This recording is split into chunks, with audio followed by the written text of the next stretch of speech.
I welcome you, madam, and invite you to chair the session and introduce our esteemed guest speaker with the audience. Thank you Madam. so much, Dr. Rahi. Professor V.R. Sinha, our Honorable Dean of University Instruction, Punjab University, eminent speakers of the day, Dr. Rahi, the chairperson of the department, my other intra-departmental, interdepartmental, and inter-institutional colleagues, as well as the dear students. My greetings of the day to you all. After having an excellent overview on the mucor and its biology, we now proceed further to enlighten ourselves as far as the epidemiology, diagnosis or management of mucormycosis in the light of COVID-19 pandemic is concerned. Now, you see, we all passing through a very difficult time in the present scenario when we are trying to combat the second wave of COVID-19, an additional wave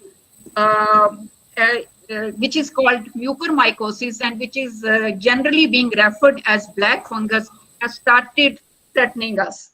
ये तो वही बात आजकल कह रहे हो गई कि जले पे नमक छिड़कना. So there has been a lot of panic in India about the black fungus, so which has caused, substantial concern of morbidity and even the deaths in COVID-19 patients.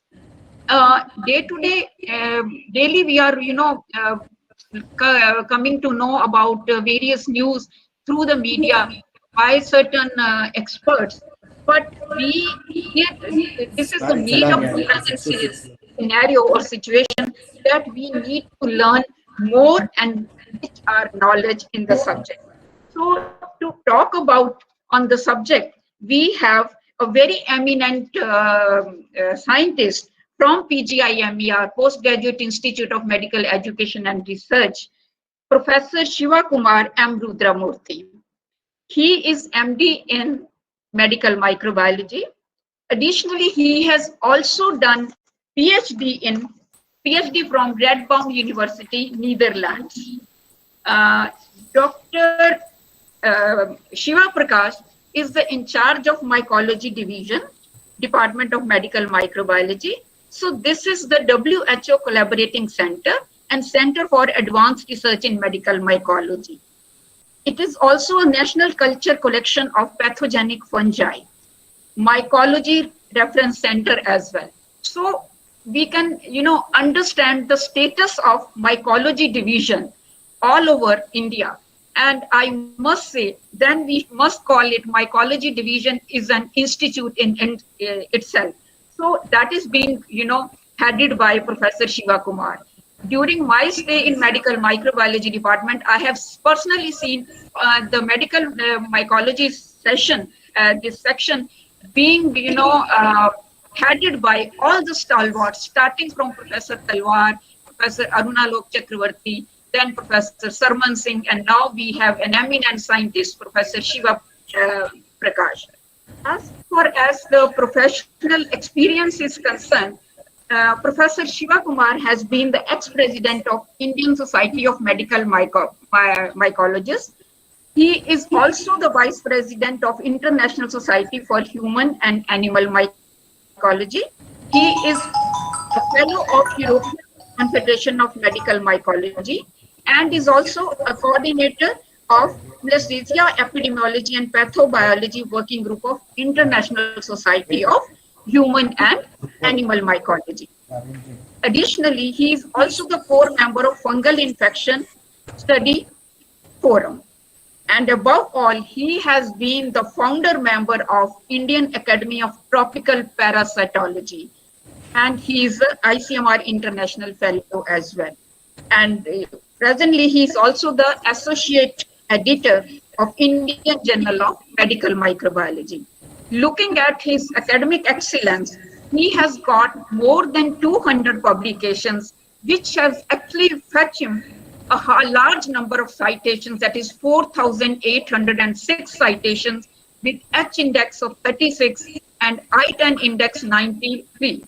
So you all will agree with me that Professor Shiva Kumar has really a very decorated biodata. So with all these words, and I'm sure the next few minutes, we are going to enjoy his deliberation. So with these words, I invite Professor Shiva Kumar to enlighten us with his views on the topic. Professor Shiva Prakash, please. Professor Shiva Prakash, please. Yeah, madam. Yeah. I'm just connecting my this one screen.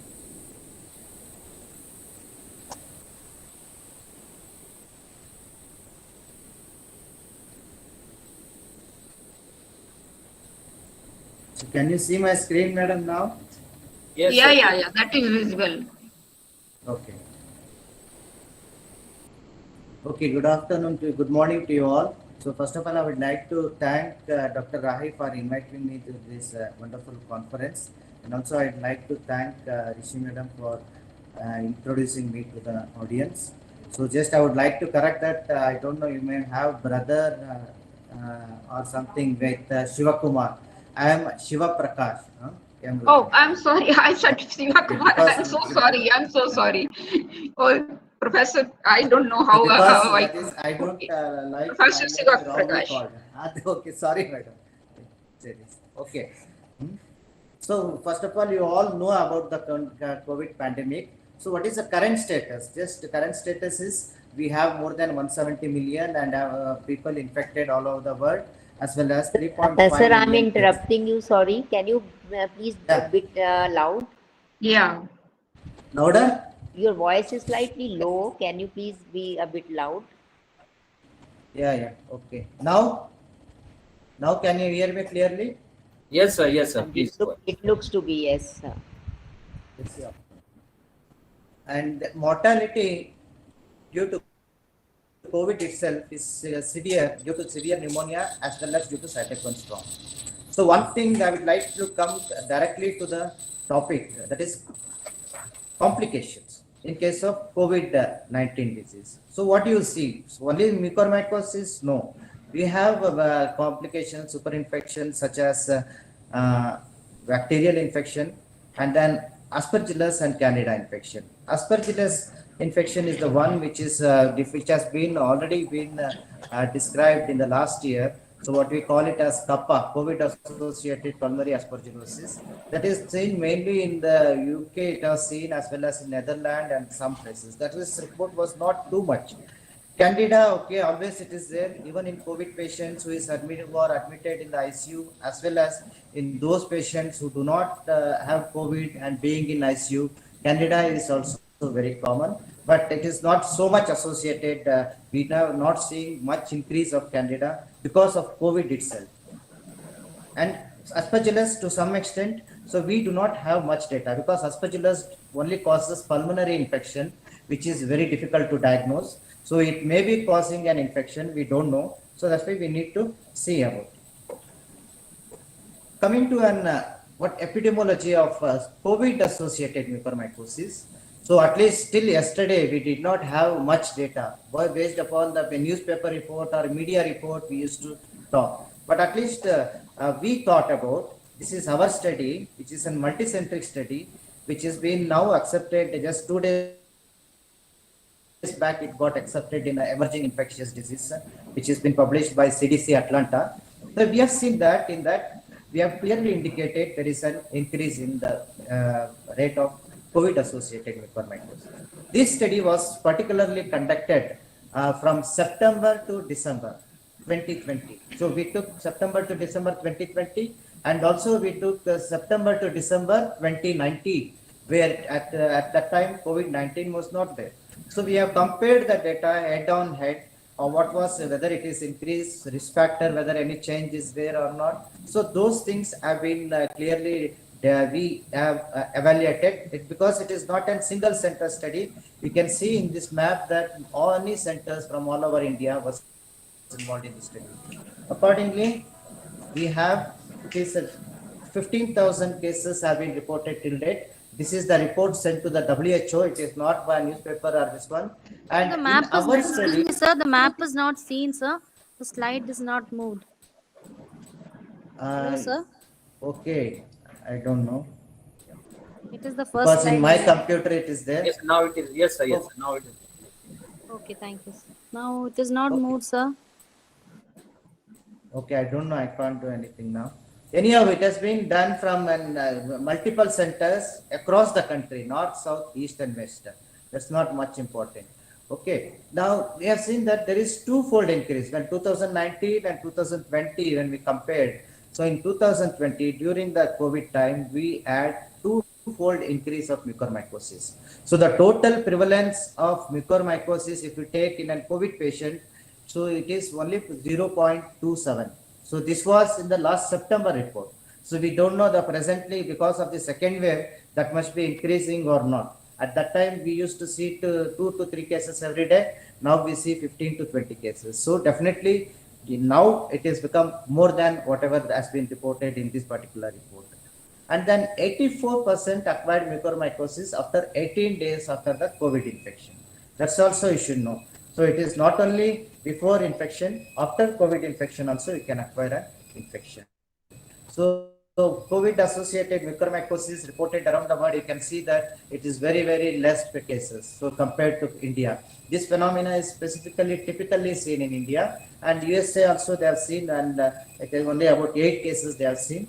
So it is not much number compared to the volume of infections that has been reported.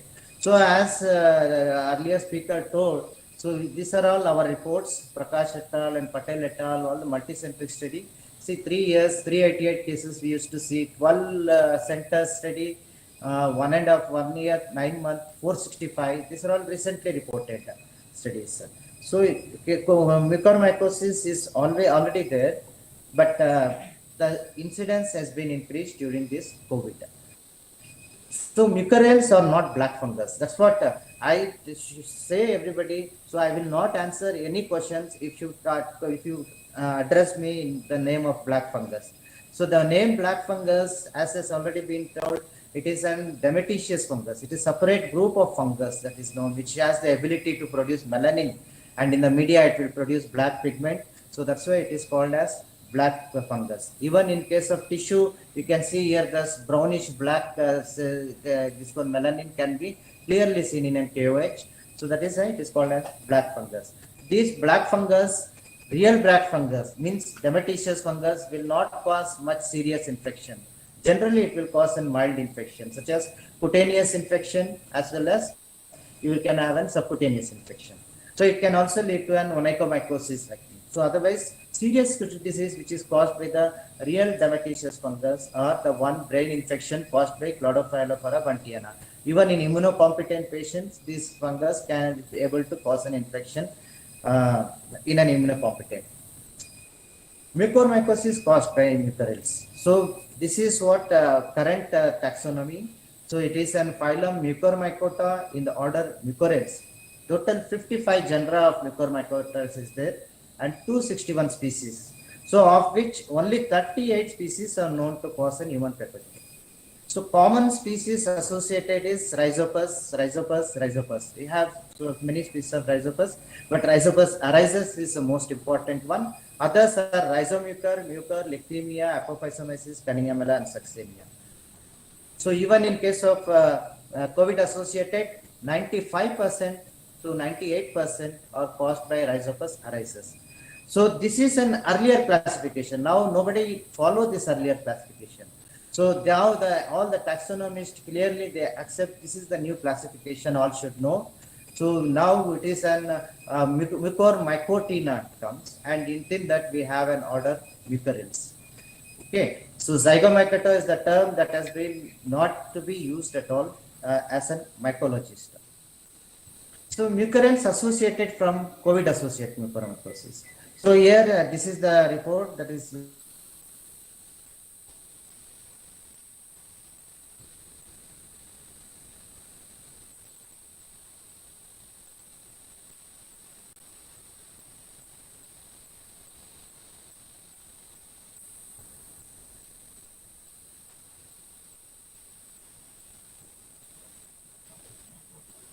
Professor Shiva Prakash, you are not audible, please.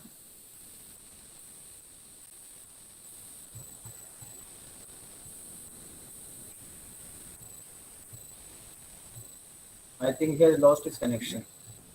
Hello. Yes, sir. I think Hello. Somehow our emergency power has also cut in the PGI. I don't know what is the problem. When you are connecting to the laptop, please wait. Okay, sir.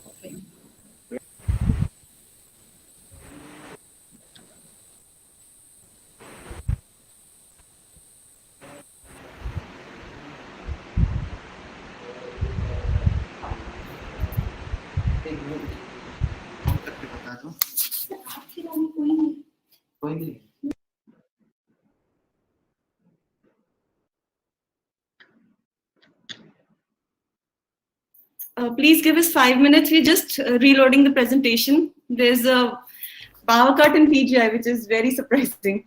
Just 5 minutes, please. No problem, Manpreet, no problem.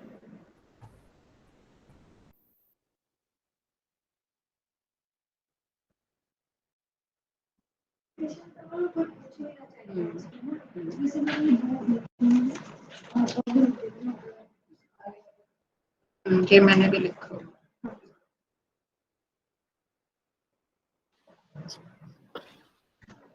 So hopefully our audience will spread the message in masses and common people that this is not a black fungus, that fringy media is highlighting that this is black fungus. That's why Dr. Shiva is saying that if anybody calls this is black fungus, I will not answer your question. Yes. I understand. Not only black, the Oh, media yeah. circulating yellow fungus and white. Yeah. Exactly. This is characteristic of Leading to fungi. lots of That fungi produces different So types. only purpose of this. It may be yellow, gray, white, pink. So media unnecessarily give hype to this white fungus. Candida, we know Candida infection is already there. Exactly. White color and all. White fungus, black, yellow, blue, and this is just all media hypes. So we do And see, it's a war-like situation, and in battle, you have to understand the enemy properly. And we are pronouncing his name. We don't know the name of that fungus. exactly. Scenario, how media is basically spreading the misinformation. Sorry to say about the media. Yeah, sorry figure. Dr. Vijay Prabha, आप audible नहीं हो. You can unmute yourself, Dr. Vijay Prabha. Unmute.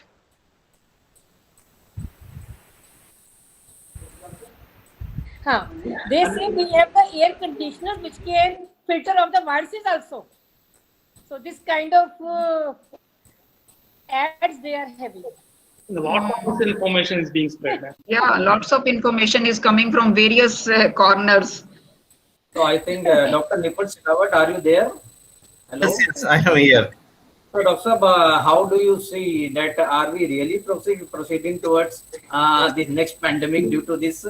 What is your opinion? No, we are just getting over to it. We are just. This is now we are witnessing the steep rise in mucormycosis after the COVID era. In India, the people are now confused how this is basically happening, and few people are saying that it has some correlation with the variant strain also. That is also an area where we can explore the things, because we were witnessing the COVID in last year also, but we have not seen the steep rise in mucormycosis. So in second wave, people are also reporting that it has to do something with the variant strain of COVID, and that is the one area which can be explored. That the variant COVID strain has to do something with mucormycosis, because mucormycosis they are following the step of this. But I think that it is because of maybe different variants. So That's why I think as for these variants, there may be a lot faster about it. rate of spore germination. I have read somewhere that in diabetes,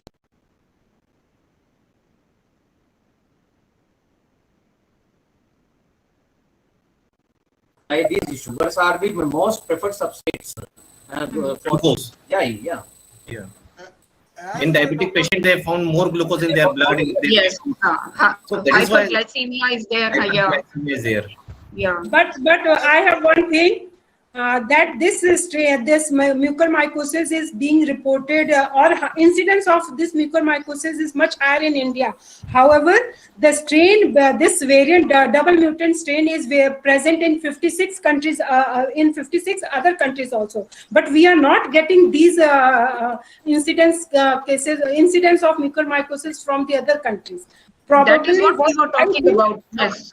Yes. Probably what I think is that this may be due to the overcrowding of the hospitals, because nowadays the hospitals are too crowded and there the cleanliness may be not taking as यानी इतना हो नहीं पाता होगा जितना जरूरत होगा. Suppose might will be there and they are getting the incidents.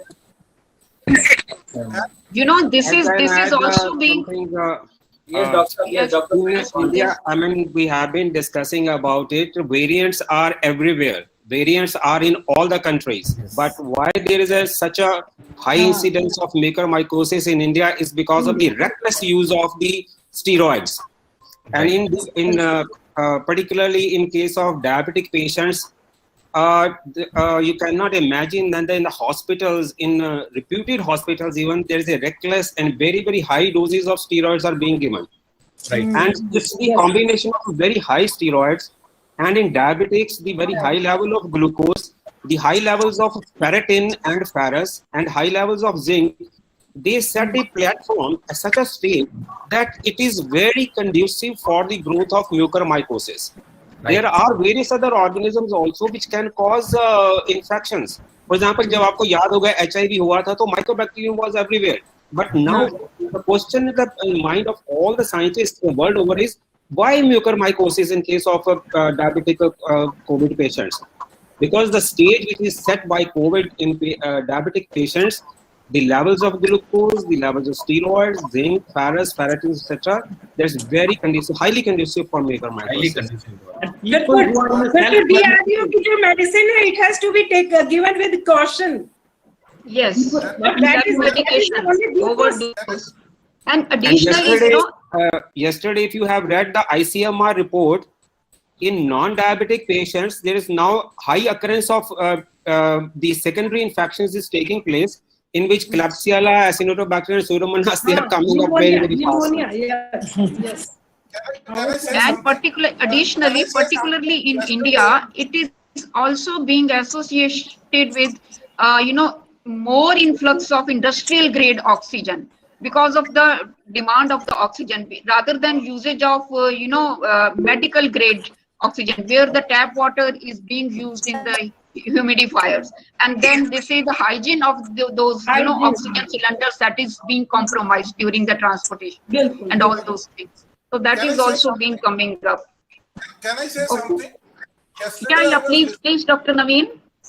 Yeah, yesterday I was listening to a very renowned surgeon, and he was saying even the overuse of steam and overuse of all these types of things, which is damaging our mucosa, which is especially we use more in India, that can also be one of the reasons for promoting this type of subject. Yes, there are several reasons. Again, it is becoming multifactorial. Multifactorial, exactly. Yeah, multifactorial. It is becoming multifactorial. And people in India, they are using basically for preventive measures, zinc, and few people are also using steroid self-care medication or Self-medication. That is the the same thing we were talking about on the AMI conference also. Dr. Guleria was there. So antibiotic resistance में भी तो यही हो रहा है ना. Dr. Virdi also mentioned that in our country we are able to manage all the antibiotics over the counter.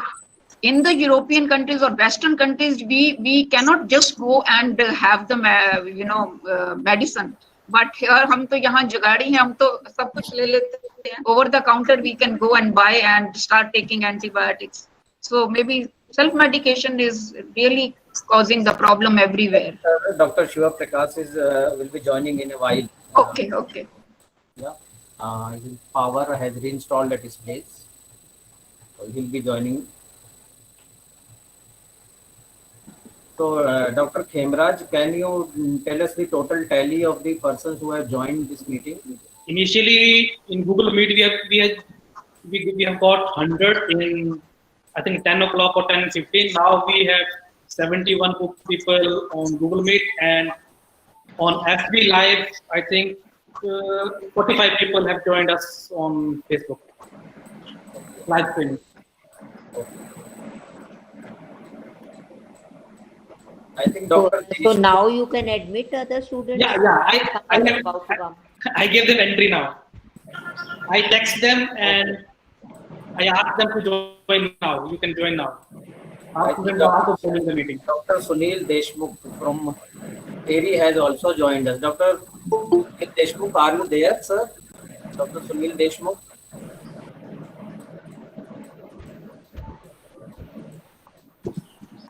Very renowned and senior scientist here in TERI, New Delhi. Dr. Sunil Deshmukh, can you listen me? I think he has left the meeting.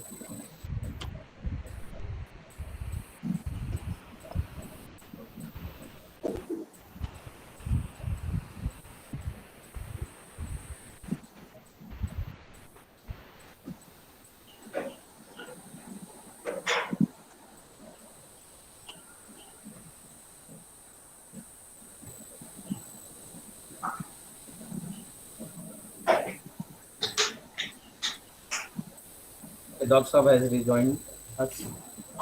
Welcome back, sir.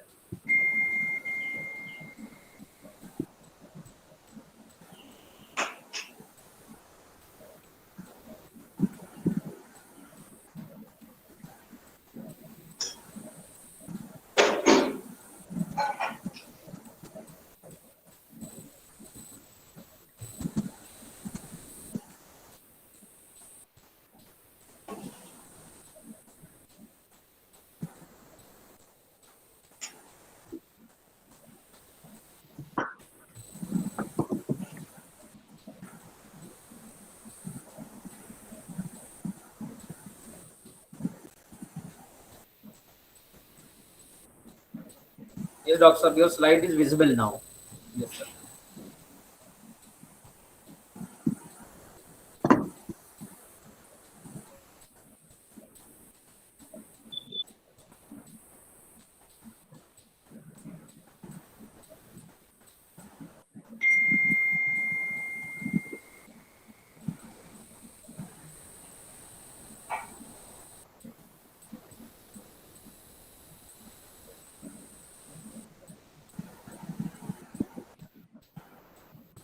Hello. Hello. Yes, Professor Shiva Prakash. Yes, we can hear you. I am really sorry for the technical problem that has occurred. It was connected to the emergency connection. Somehow emergency was. So I was in this particular slide, which is the COVID associated slide here.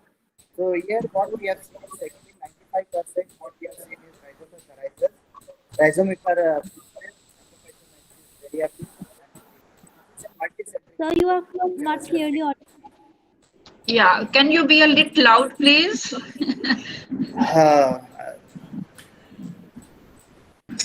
Hello. Not audible, sir. Yes. Just a minute.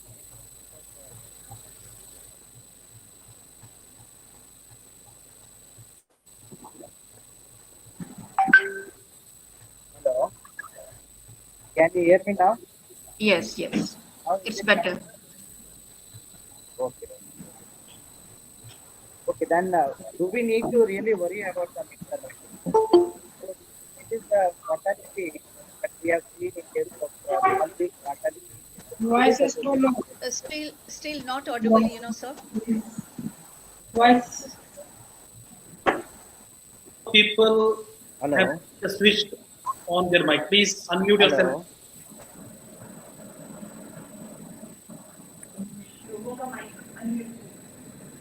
Hello. Yes, sir, you're audible. Please go ahead. Okay, then this is a comparison. On the right side, that graph is the one which is a common presentation I am showing. So this is an mortality in case of rhino-orbital is always lesser compared to pulmonary. So here now in the COVID-associated mucormycosis, what we have is in rhino-orbital there is a mucormycosis, and the difference between the COVID, this is 2020, much before the rate cases were in 2017 and 2018. So at that time, rhino-orbital we had a mortality of 48%. In COVID-associated one, the last September report, 45%. So you don't have to worry too much about the mortality. In general, only when it is associated only with COVID associated, only with COVID. So even without COVID, the mortality is really high. So mucormycosis in general, it should take care about the mortality. So already this has been told by earlier speaker, so I am not going into details about it. So just I would like to say that mucormycosis is present both indoor and outdoor. So even in the outdoors, when we have done a study, this is our own study, one of our PhD students conducted a whole thing on an ecology of mucormycosis. So when we looked into the different areas outside, outdoor air, so even soil we have found out soil where it is more alkaline and have an aquaculture. Whereas it is a air sample, it is because in relation to COVID associated mucormycosis, I am bringing this particular thing into your location. So you can see that Vesica arises is still a very common naturalist that is present in the air. But you should make sure that when other than Picaris, these aspergillus and black phosphorus are very much plenty in this case of air. Mucormycosis 4 count is not too high. Sir, your voice is breaking and it is very low. Madam, maybe your connection must be problem, I think. Dr. Rai, please So unmute here we are yourself. also No, testing. sometimes it's good. Others can hear properly. No, it's Can with others can everyone. hear You are properly, not please? audible, sir. No, No, not sir. audible, sir. It Not is still low. properly. Not audible, sir. No. Okay. Oish.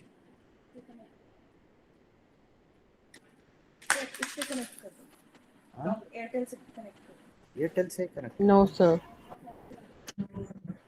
Just a minute, madam.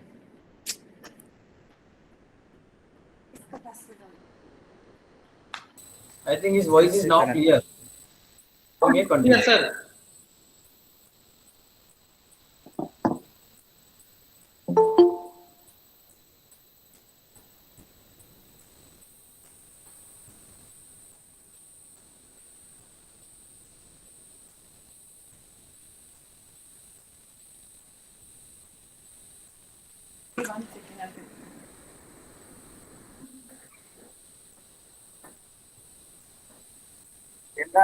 Google platform is not a good option.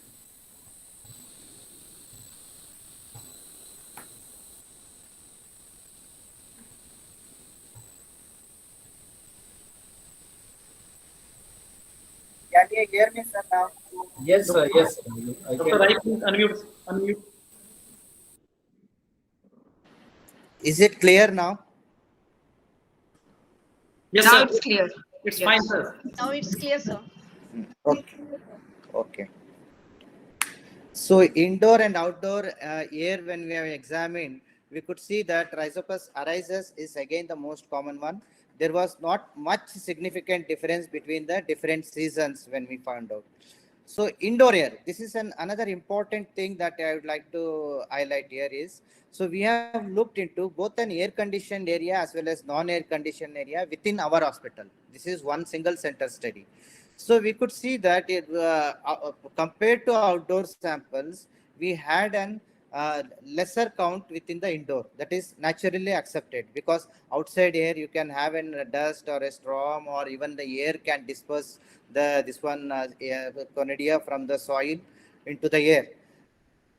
Whereas when we compared in the air conditioned to a non-air conditioned area, you can see that we could notice slightly higher in the air conditioned area than in the non-air conditioned area. This could be explained by the fact that even in our hospital also we could see that air conditioned duct and all was not cleaned. So there were a big project after this study occurred. So all the ducts was cleaned. So it is always important that in the hospital, so air condition, if it is there, means that will be one of the source. But I am not telling you that COVID has associated with air condition and this one. So when we are even doing an sampling even now.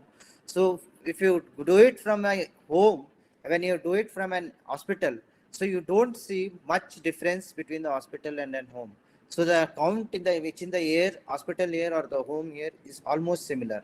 So we are now again going to this COVID positive, this one patients who got this mucormycosis and trying to collect the data and see really whether they have acquired this one, or later we will also do the typing of it.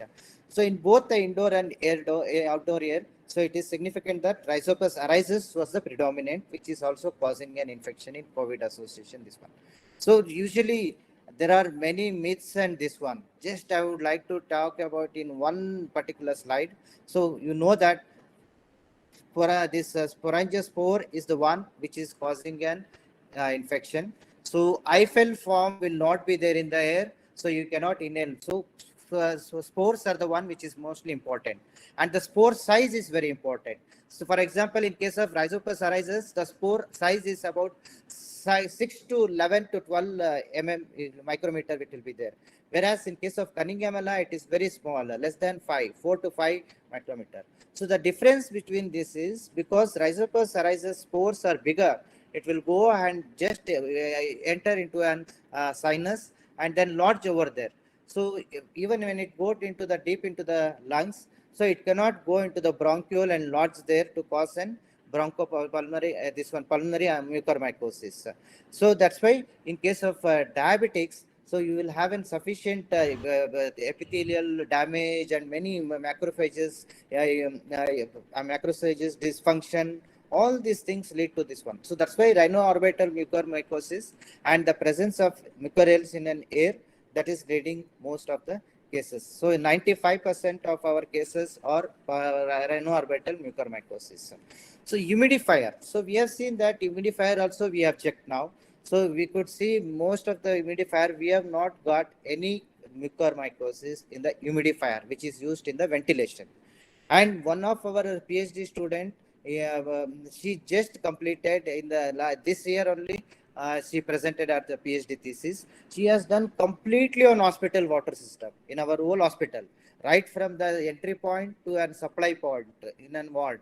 So she could not find any of the mucorales, very less mucorales was found. No, mucorales was not found, very less fungus was found. Both bacteria and fungus she looked into. So water, though it is required, some amount of water should be there, but fungus cannot multiply per se inside the water. So presence of mucorales in the oxygen. So as an, I also read a lot of taxonomy as well as this biology of this fungus. So within the oxygen, this fungus cannot subside. So oxygen, because subside means wherever fungal substrate, you already know that vegetable matter should be there or some association of organic matter, it should be there. In pure oxygen will be toxic to the fungus, and though multiplication is a different question. So even the survival of the spore that has been there in the oxygen is also not possible. So this is my personal opinion. And even if they do the studies, people are doing the studies with oxygen. So we also have done it, only few we have done, but still we have to do it to say that it is not. So just to prove that this negative, this one, most of our research, we lose our resources. So infected patients, one should be very clear. So you know that fungal spore is the important one. In the patient, he will not have a spore at all. So infected patients cannot transmit infection to other. So there is no need to isolate these patients. So infected tissue usually contains the hyphae, which is not an infective form. So mask again is an unlikely. So fungus, whenever it is want to cover this one, it has to patient, person or individual should inhale large amount of an conidia, or in the mask, I don't know what vegetable this substrate it is there for a fungus to multiply. So even if it becomes so, that is unlikely. So, but still we don't have evidence. Without evidence, we should not give any relation to it. Okay, these are all hypotheses. We need to prove about these things. So clinical presentations, I told you that in our paper, classical paper, we are compared. So you can see the clinical presentation. Even earlier also we used to have lot of rhinoorbital, but now it is little bit increased. Rhinoorbital, cerebral, most of. If you include all this one, it will become more than 95%. Pulmonary is only 8.6%, and cutaneous and gastrointestinal also we have seen that is also emerging, especially in children, and disseminated. So this is an earlier study. Again, rhinoorbital is the major. Pulmonary is very, very less green color. So because of difficulty in diagnosis. So probability, why do we have to worry about this one? Yes, because the chances of mortality is very high. So again, I told you that the mortality between the non-COVID patients 2019 and this one, you can see comparatively it is decreased mortality in case of COVID patients compared to non-COVID patients in 2019, where it was 48%. So when and how to suspect the disease? So rhinoorbital cerebral mucormycosis. Here in rhinoorbital, initially what we'll have is nasal blockade or a congestion. Nasal discharge may become an bloody or brown, and local pain you may have, facial pain. If one side is involved, only one side you can have, and this one, or sometimes both the side, and then orbital pain. This particular epidemic, we are seeing that before, though this blackening of the over the nose we used to see earlier as an earlier presentation. Later, it used to cause an infection to the orbital area. But in this pandemic, so our ENT professor, he said that he is getting more number of cases with an eye presentation. So patient initially starts presenting with the eye, though it goes from the nose, and infection will be there in the nose. When we do the sample also, we'll get the nose. But presentation, somehow it has been seen that eye presentation is very, very important. So anything, ptosis or loss of vision, double vision, so that is a very early sign. If you have suffered from COVID, or if you are a diabetic patient or taken steroid, you have to go to the hospital and show it to the hospital.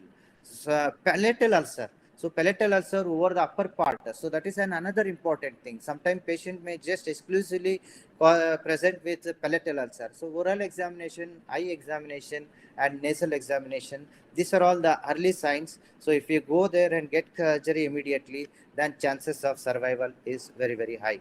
Pulmonary mucormycosis, really it is a very difficult one. So though it is less frequent, as I said, in this COVID patients, it is really very, very less. So patient can have a fever, cough, chest pain, and hemoptysis. You know that mucorales are an angioinvasive fungus. It will invade the wall of the vessels. So that's why when the pulmonary involvement is there, so pulmonary vessels are involved, the vessels will be involved and it will break and they will have a bleeding in the lung. So at that time, patient can have an hemoptysis. So that is an horrible situation. So CT lung, actually, you can clearly differentiate. If the patient clinician he has a strong suspicion, so by seeing an classical picture of an CT, so they can differentiate that it is a fungal infection. So given the setting, diabetes and steroid, you will more into it could be an aspergillosis or mucormycosis. But majority, you can have some clues by seeing the CT. The reverse halo sign, and you will have a large cavity, thick walled cavity in that CT. So which will give you a clue. Actually, in my next presentation, I add pictures. So that computer is not opening. That's why I could not show you those pictures. Coming to pathogenesis, I don't want to talk about the pathogenesis because Manpreet is exclusively talking on pathogenesis. Just to say that only one slide. So the inhalation, anywhere it is there, fungus, inhale, and then COVID-19 patient is like an immunosuppressed condition. So she just Manpreet will justify it. So lot of steroids is being given, and iron overload, fungus, this especially mucorales love this iron, and then diabetes mellitus. 65 to 70% of our cases is diabetes mellitus. This COVID-associated mucormycosis. Steroid causes, again steroid will cause diabetes. And also what is this one, this infection itself will lead to a damage of an pancreas. So how it leads, Dr. Manpreet will talk about it. Other immunosuppression is not very important at this pandemic level. So why this sudden increase in the camp? As I said, hyperglycemia should be there 95% of the patients are having diabetes. In our May, in the May, we had around 120 cases. 95% of it are this having this diabetes mellitus. Increased use of steroids. So in our study, we have seen that patients who did not have diabetes or did not have anything for about 35 cases like that, 35%. So in those patients also, what was the main factor was glucocorticoids. 78% of those cases who had only COVID, no diabetes or other initial steroid, did not have steroids history also. So when they came with the COVID, they had this particular disease. So preference of COVID, this steroid is said to be one of a very, very important factor in this sudden surge. Probably physician might have given the this one steroids mainly to save the patients, because oxygen shortage was there and patient used to die. So they, in order to prevent death, they are given steroid in the many patients as well as in higher doses. So presence of rhizopus in the environment is more. I don't know.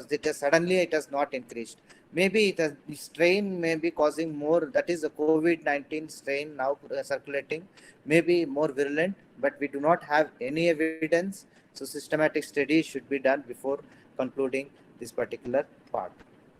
How to diagnose? High amount of this one index of suspicion should be there in the doctors, and even the patients, if he has gone to the home, he has to, if he is in diabetic, check your diabetic this one sugar levels. If you are, it is controlled, then there is no need to worry. So also sometimes without diabetes, euglycemic diabetes can be there. So that one Manpreet will be talking. So but still otherwise, that's why you also look into then ketone bodies, urine ketone bodies, and other things should be done in a diabetic patient only. I'm telling to do this one. And initially after post-COVID, from 15 once in a week, if you do, that is more than enough. So how to diagnose rhinoorbital mucormycosis? ENT features is there, and collection of the sample is very, very important. As a microbiologist, we should know that only biopsy samples or the ball samples for rhinoorbital, biopsy samples or nasal scrapings from the tissue, involved tissue only has to be done. So histopathology, what they will do now, clinicians do not know. Sometimes they usually generally biopsy they'll put into the formalin. So you should ask them not to put in the formalin. From the saline they should give. Nasal swabs, we strictly say that nasal swab are not recommended. We really reject the nasal swab. Nasal scraping, okay, after cleaning, if you take nasal scraping, it is fine. So like diagnosis of COVID, nasopharyngeal swab and these things will not help in the diagnosis. So scrapings or biopsy or tissues, debrided tissue sample is the must for an diagnosis. So for pulmonary mucormycosis, you can have bronchoalveolar lavage, so bronchoscopic lavage, transbronchial biopsy. It is very difficult because patient already will have a severe problem, so they cannot do an endoscopic biopsy. So it will be very difficult. That's why BAL is less done and diagnosis is less in case of. In microbiology part, you can see that once the sample is there, so 10% KOH has to be done. So clearly you can observe that in KOH sample, either if you use chalcofluor or without chalcofluor, here you can see that clearly you can growth is, first of all, this is in Rhizopus oryzus growth. So typical cottony growth, always like in cotton it will come. And another thing why it is, yesterday I have inoculated the samples, today I can see this much of growth. Today I can see. So it is not that culture is too much delayed. In case of mucormycosis, culture is very rapid, especially when the rhizopus is there. We do have sporulation also. So when you do sporulation, you can see clear-cut identification can be done. So this is an KOH, right angle branching, and it is broad. It is about 6 to 12 microns in size, and right angle branching will always be not very much particular. But septation also, sometimes you can see occasional septa. But broad thing can, any microbiologist can clearly differentiate septate hyphae from aseptate hyphae. Because especially in the nasal area, we are also getting mixed infection. Septate hyphae also will be there. And in the growth, we can see this this alternaria, Demeticious fungus and all.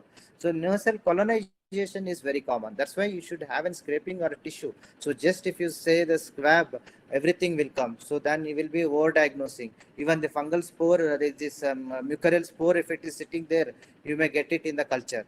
So that's why you should take care, and only from the biopsy, you should try to wash the biopsy and process in the lab accordingly. And you should not homogeneous in the sample when the sample comes to microbiology, because this is an aseptate type A. You don't have a support. So when you crush it, then all the cytoplasm will lose and fungi ability will become less. That's why we say not to homogenize. Species level identification has to be done, because species level, we have seen that in case of Epiphyomyces, so it has got an IMIC for amphotericin B. So is there any scope for molecular diagnosis? Everybody now in the labs, Max and other people, they have started buying these PCR kits. So we have also done the molecular studies, but when you do it with the tissues and formalin fixed tissues, when the fresh tissue is not available, then it is fine. So we have said that, okay, formalin tissue, if it is fresh tissue, the sensitivity and specificity is almost 100% when we use an mucor specific primers. So in 2 studies, one with paraffin in this one, we have clearly shown it, and others from Pasteur Institute also have shown. So we do the sequencing, but at this particular situation, I don't advise to do an molecular diagnosis, especially in an in-house if you are doing. So is there any kits? Yes, now one kit is there. This is especially from Pathognostic. So this particular kit can be used for the real-time PCR, because especially for a pulmonary mucormycosis. So if the patient, they can give a ball sample, you can see that these are the particular samples can be done. Bronchoalveolar lavage, tracheal aspiration, sputum, pleural fluid, paraffin embedded tissues, biopsy, and even serum samples. But the serum samples, when we do it, so the sensitivity of this one, even in our work, we are done our in-house one.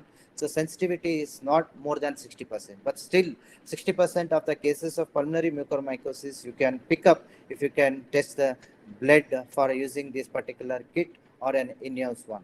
So biopsy, it is not biopsy with PCR doing nothing else, because biopsy, when you already have, I told you that direct microscopy, within half an hour you will get a direct microscopy and eye sensitivity and eye accurate compared to PCR. So PCR also you should, so you know that fungus is there everywhere. So contamination chance is very, very high.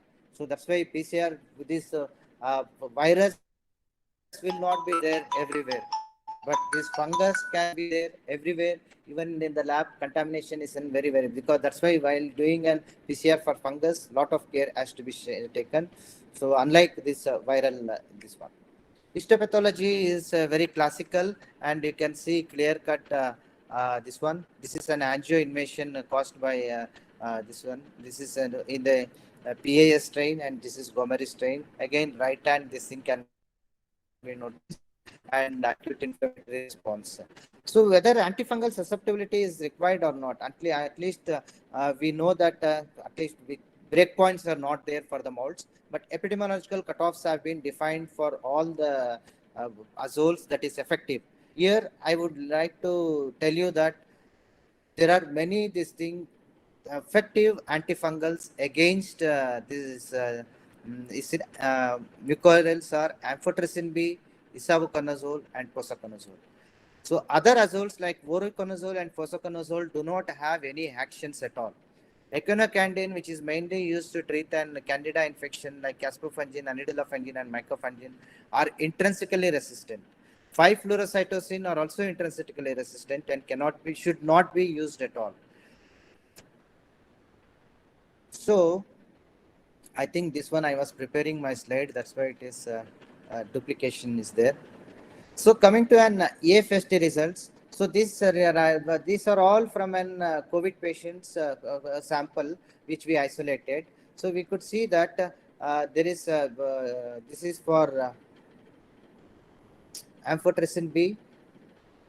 So you can see it is completely susceptible. There is no resistant to the amphotericin B.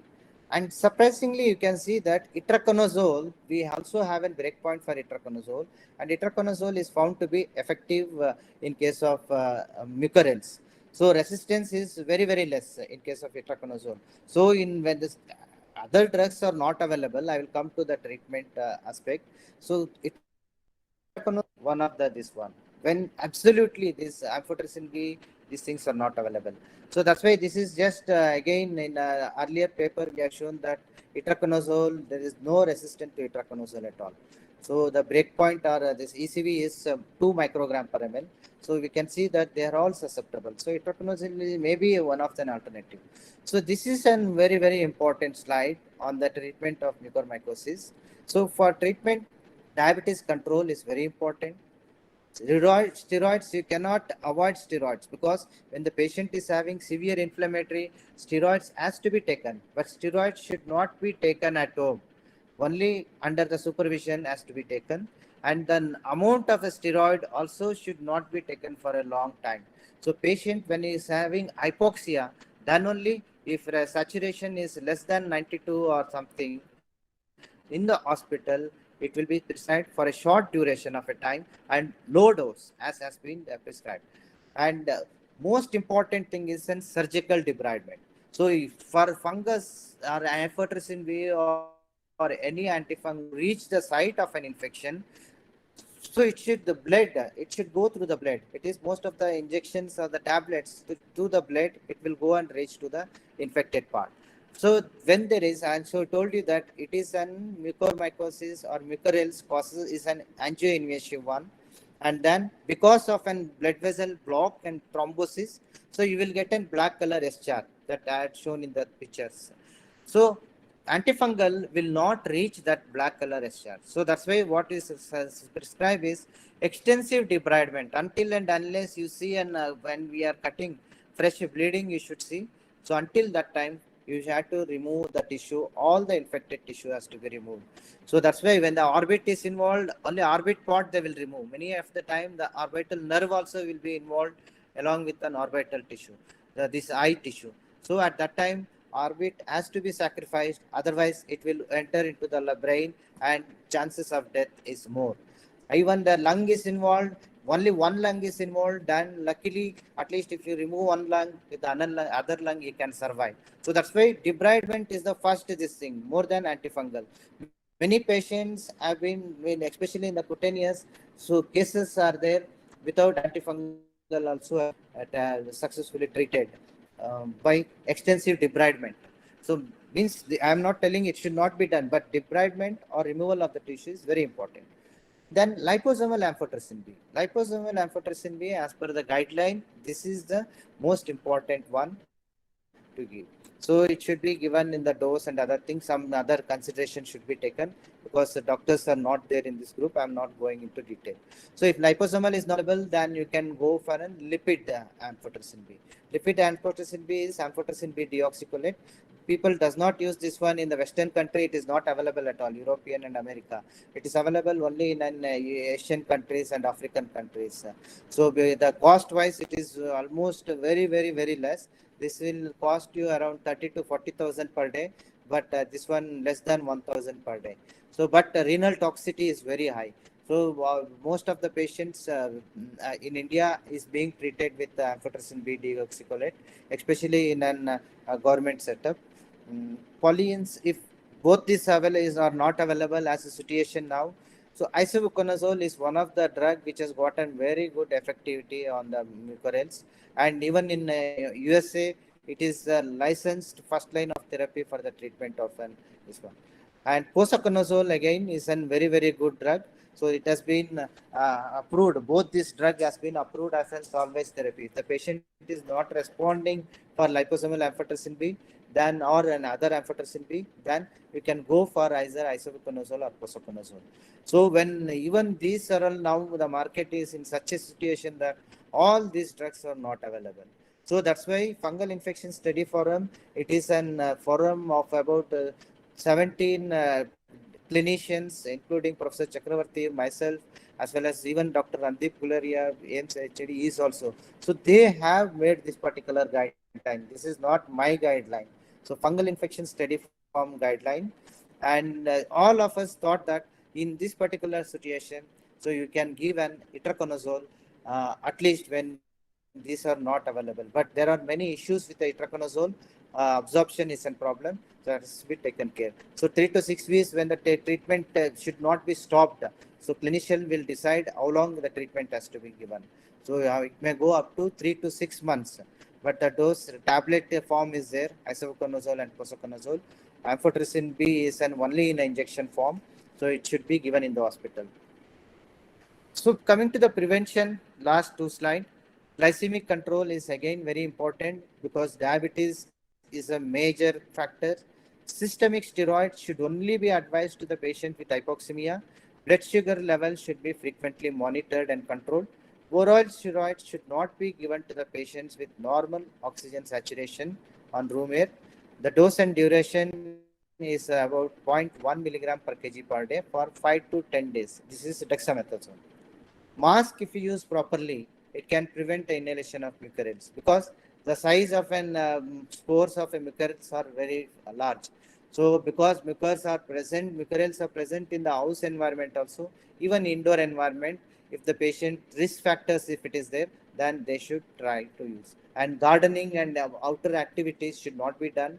Whenever dust storm is there, it should not get exposed. If you have an uncontrolled, specifically I'm telling it should not get panic.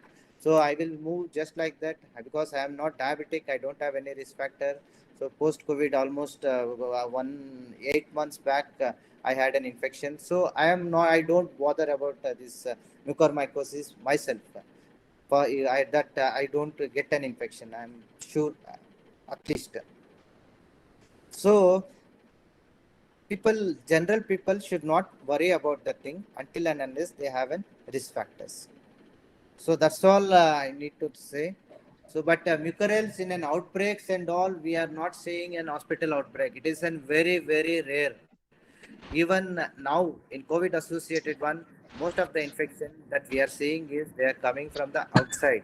So acquiring outside is the more than acquiring in the hospital. The hospital is not. Thank you so much. Thank you. Thank you so much, Professor Shiva Prakash.